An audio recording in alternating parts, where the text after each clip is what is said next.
ভাইয়া honours complete করার পরে কি আমি এভিয়েশনে আসবো নাকি এর আগে আসবো? কেন, তোমাকে বাধা দিয়েছে কে? কে বলেছে তোমাকে অনার্স কমপ্লিট করা পর্যন্ত অপেক্ষা করতে হবে? অনেকেই মাঝে মাঝে আমাকে ফোন করে বা এসএমএস করে বলেন যে ভাই আমি পড়াশোনা করছি অনার্সে, পড়াশোনার পাশাপাশি এভিয়েশনে একটা পার্ট টাইম জব করতে চাচ্ছি। এটা কি পসিবল? আসলে এভিয়েশনে পার্ট টাইম জব বলতে কিছু নাই, আপনাকে ফুল টাইম জব করতে হবে। এমনকি মাঝে মাঝে নাইট ডিউটিও করতে হতে পারে। তাই পড়াশোনার পাশাপাশি আপনি পার্ট টাইম জবের জন্য এভিয়েশনকে বেছে নেবেন এমনটা কোনোদিন সম্ভব নয়। এখন আপনাদের মনে একটা প্রশ্ন আসতে পারে যে যদি আমি এভিয়েশনে জব করি, যেমন সিকিউরিটি অ্যাসিস্ট্যান্ট আছে, ট্রান্সপোর্ট সুপারভাইজার, ক্যাবিন ক্রু বা এয়ার হোস্টেস, তাহলে ওই জবের পাশাপাশি কি আমি পড়াশোনাটা চালিয়ে যেতে পারবো? ডেফিনেটলি পারবেন। এখনকার শিক্ষার্থী বা এখনকার জেনারেশনের শিক্ষার্থীদের পড়াশোনার কথা যদি বলা হয় তাহলে তেমনটা কিন্তু করতে চায় না, বাট যখন পরীক্ষা আসে তখন কিন্তু সিরিয়াস হয়ে যায়। অথবা পড়াশোনার পাশাপাশি যদি তাদেরকে বলা হয় যে ফ্রিল্যান্সিং এর কাজ শিখতে পারো বা ইন্টারমিডিয়েটের সার্টিফিকেট দিয়ে অ্যাপ্লিকেশন করা যায় এমন কিছু চাকরিতে তুমি ইন্টারভিউ দাও, চাকরি হোক বা না হোক সেটা পরে দেখা যাবে, বাট ইন্টারভিউ দিলে তো একটা এক্সপিরিয়েন্স হবে।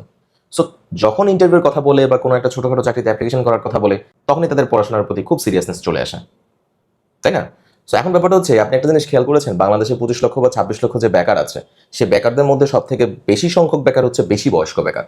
অর্থাৎ বেকারদের মধ্যে বেশি বয়স তুলনামূলকভাবে সংখ্যায় বেশি। এর পিছনে কারণ কি? কারণ আমাদের ইন্টেনশন কি হয় জানেন? অনার্স কমপ্লিট করার পরই আমরা চাকরিতে যাব, এবং আমাদের ইন্টেনশন প্রথমেই এটা থাকে যে ধরেই বিসিএস এর প্রিপারেশন নেব, ধরেই ব্যাংকের জব, নবম গ্রেড ছাড়া তো কোনো জবই করবোই না, ভালো মানের চাকরি ছাড়া করবোই না, অন্যজন পেয়েছে আমাকেও করতে হবে, এইরকম টেন্ডেন্সি নিয়ে বসে থাকতে থাকতে 30 বছর পার করে দেয়।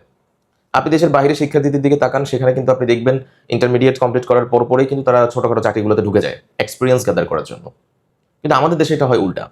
এই কারণে আমাদের দেশে বেকারের সংখ্যা দিন দিন বাড়ছে, এবং বেকারদের মধ্যে তুলনামূলকভাবে বয়স্ক বেকারের সংখ্যা আরো বেশি বাড়ছে।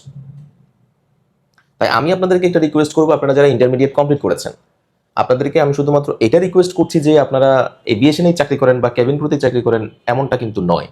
আপনি ইন্টারমিডিয়েট কমপ্লিট করেছেন, আপনার উচিত হবে ইন্টারমিডিয়েটের সার্টিফিকেট দিয়ে অ্যাপ্লিকেশন করা যায় এমন কিছু কিছু চাকরি করা, এক্সপিরিয়েন্স হলেও আপনি নিতে পারেন। এমন কিছু ইভেন্ট আছে যেখানে 2 মাস বা 3 মাসের জন্য সেই ইভেন্টগুলো পরিচালিত হয়, সেই ইভেন্টগুলো করলে আপনার একটা এক্সপিরিয়েন্স গেদার হলো।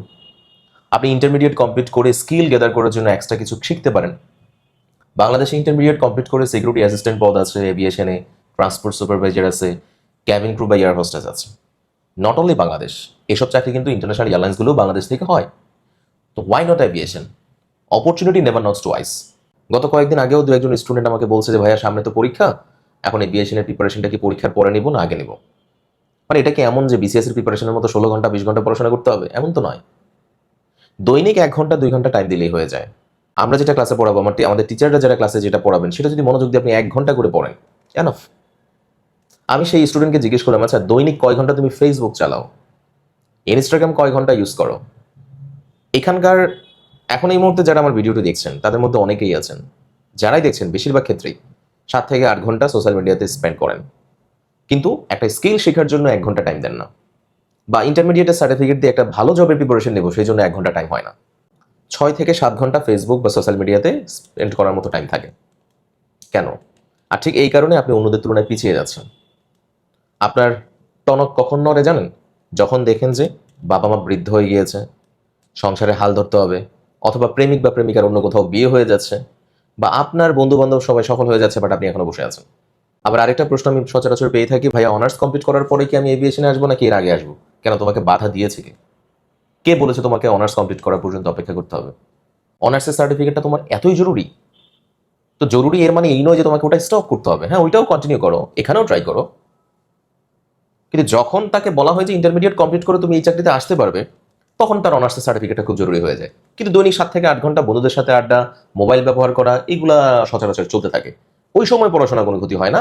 সো আমি আপনাদেরকে এভাবে মানে ইমোশনালি গাইডলাইন দিব, এটা আমার পক্ষে সম্ভব হয় না। আমি একদম স্ট্রেট ফরওয়ার্ড কথা বলি।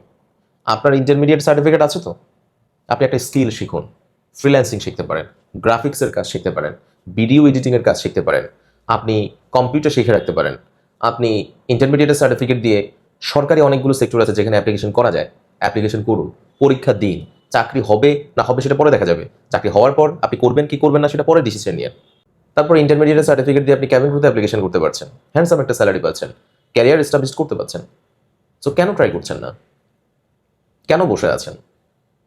দেশে এই কারণে বেকারের সংখ্যা বেড়ে যাচ্ছে। তাই আমি আপনাদেরকে রিকোয়েস্ট করব, সময়টাকে কাজে লাগান। আর যদি এভিয়েশনে ট্রাই করতে চান, এভিয়েশন ইন্টারমিডিয়েটের সার্টিফিকেট দিয়ে যতগুলো চাকরি করা যায়, ওই চাকরিগুলোতে যদি আপনি ট্রাই করতে চান, নিজের ক্যারিয়ারটা ওখানে এস্টাবলিশ করতে চান, তাহলে আপনার একটা ভালো গাইডলাইন্সের প্রয়োজন আছে, ভালো মেন্টরের প্রয়োজন আছে, কোন পথে আগাতে হবে সেটা আপনার প্রয়োজন আছে। এর জন্য আপনি ফ্লাইজব এভিয়েশন একাডেমিতে চলে আসতে পারেন। আমাদের অফলাইন এবং অনলাইন দুইভাবে কিন্তু ক্লাস হয়ে থাকে। আপনি দুইভাবেই করতে পারবেন এবং অফিসে এসে যোগাযোগ করতে পারবেন, চাইলে হোয়াটসঅ্যাপে নক করতে পারেন। হোয়াটসঅ্যাপ নাম্বারটা স্ক্রিনে দেওয়া হয়েছে।